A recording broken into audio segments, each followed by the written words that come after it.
In this webinar, we are going to see the construction of CTMU, features of CTMU in detail by explaining the block diagram of CTMU, and also I will explain how CTMU can be used for capacitive touch application and few examples of capacitive touch applications. CTMU can be used for many other applications. I will describe how CTMU can be used for other applications in this webinar. Finally, I will explain the resources and collaterals available from Microchip to implement your application easy and fast to market. Now let us see what CTMU is. As I mentioned earlier, CTMU stands for Charge Time Measurement Unit. So what are the features of CTMU? Let us see quickly. The heart of CTMU is a constant current source with choices of 3 ranges with trim capability in each range. The 3 ranges in the current implementations are 0.55 microamps, 5.5 microamps, and 55 microamps.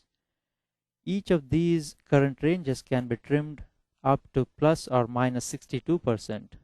This gives a total range of 0.2 microamps to approximately 90 microamps of constant current source. The second feature is the CTMU channels work in conjunction with analog to digital converter or ADC on the PIC microcontrollers. Also, CTMU can be used for high precision time measurement in an application such as flow meter and other metering applications. There are many trigger sources for CTMU as shown here in this slide, where CTMU can be triggered using timer 1 or any output compare module, or it can be triggered by software instructions. Also, CTMU can be triggered using edge pins available on microcontroller with rising edge or falling edge combinations. CTMU can generate a precise time delay as well. All these are explained using the following block diagram. This slide shows a high-level block diagram of the CTMU module. The on and off of the constant current source is controlled by triggering the sources discussed in the previous slide, such as external pins, timer 1, or output compare. Alternatively, the current source can be turned on or off in the firmware using the CTMU control registers.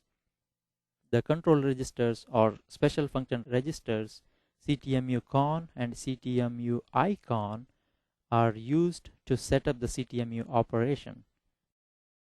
The following slides show a closer look at the current source. In simple words, by controlling the switch SW1, the current source can be turned on and off. The SW2 or the switch 2 makes sure that the external circuitry is discharged before start charging. Now let us see how this current source in CTMU can be used for capacitive touch sensing application. Before that, let us see how CTMU interfaces with A to D converters. This diagram shows the interaction between CTMU and A to D converter. The CTMU module is add-on to the ADC module. When a channel is chosen, the multiplexer connects the CTMU to the external pin. When the application is ready to make a measurement on ADC, CTMU can trigger the A to D converter to start acquiring a sample and conversion thereafter. Because the CTMU and ADC are interconnected, it is very easy to set up and use these peripherals in an application. Now let us see how this current source in CTMU can be used for capacitive touch sensing application. Before going into capacitive sensing, let us see basics of capacitance by going all the way back to Electrical Engineering 1-on-1 class. The instantaneous current in a capacitor is equal to the capacitance multiplied by change in voltage over time. That is I equal to C into dV by dt. If the current is constant, the equation can be integrated on both sides. That gives I equal to C multiplied by V divided by T. If the equation is rearranged, current multiplied by time is equal to capacitance multiplied by voltage. What this means is, if a capacitance is charged with the constant current source of I for a fixed time of t, the capacitance varies inversely proportional to voltage. Or in other words, as C increases, V or voltage decreases. This principle is used in a capacitive touch sensing application, and we will see how that is applied in the following sections. Let us see how a simple capacitive sensor can be built using a PCB and a copper pad. PCB materials such as FR4 or epoxy acts as a dielectric material. When a copper pad is placed on the PCB, it acts as one of the conductive plates of the capacitor, and the ground plane or ground area acts like the second plate of the capacitor as shown in the diagram. The larger the pad, the better the sensitivity, and the sensor touch will be more easily detected. The sensor capacitance is indicated by Cp in this slide.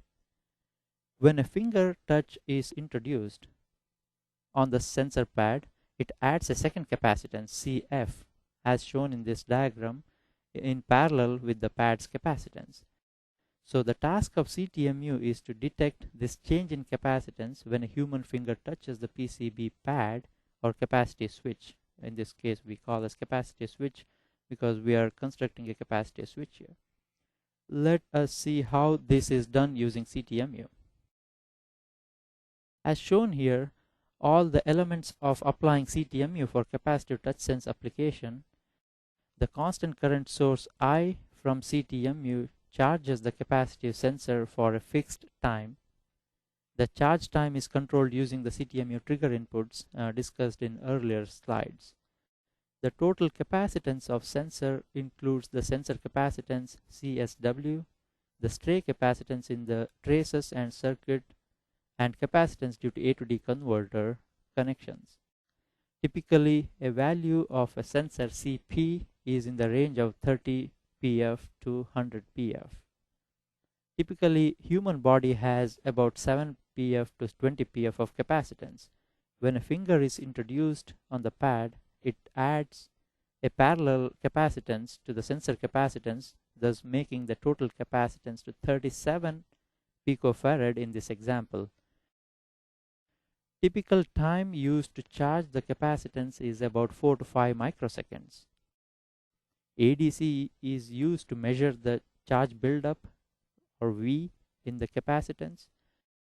In untouched condition, the charge up voltage is higher than when the sensor is touched. This is due to increase in total capacitance when the sensor is touched. Let us see typical calculation to see the real voltage difference between touched and untouched conditions. Let us take an example of 5.5 microamps of current source on CTMU and charge the sensor pad for 10 microseconds. With the typical value of 30 picofarad of sensor capacitance, the charge buildup is about 1.833 volts when the sensor is untouched. When the sensor is touched, a 7 picofarad of capacitor is added to the total capacitance, making the total charge buildup to 1.486 volts as shown in this slide. The ADC measures both of these voltages, and the firmware determines when the switch is pressed based on the voltage difference.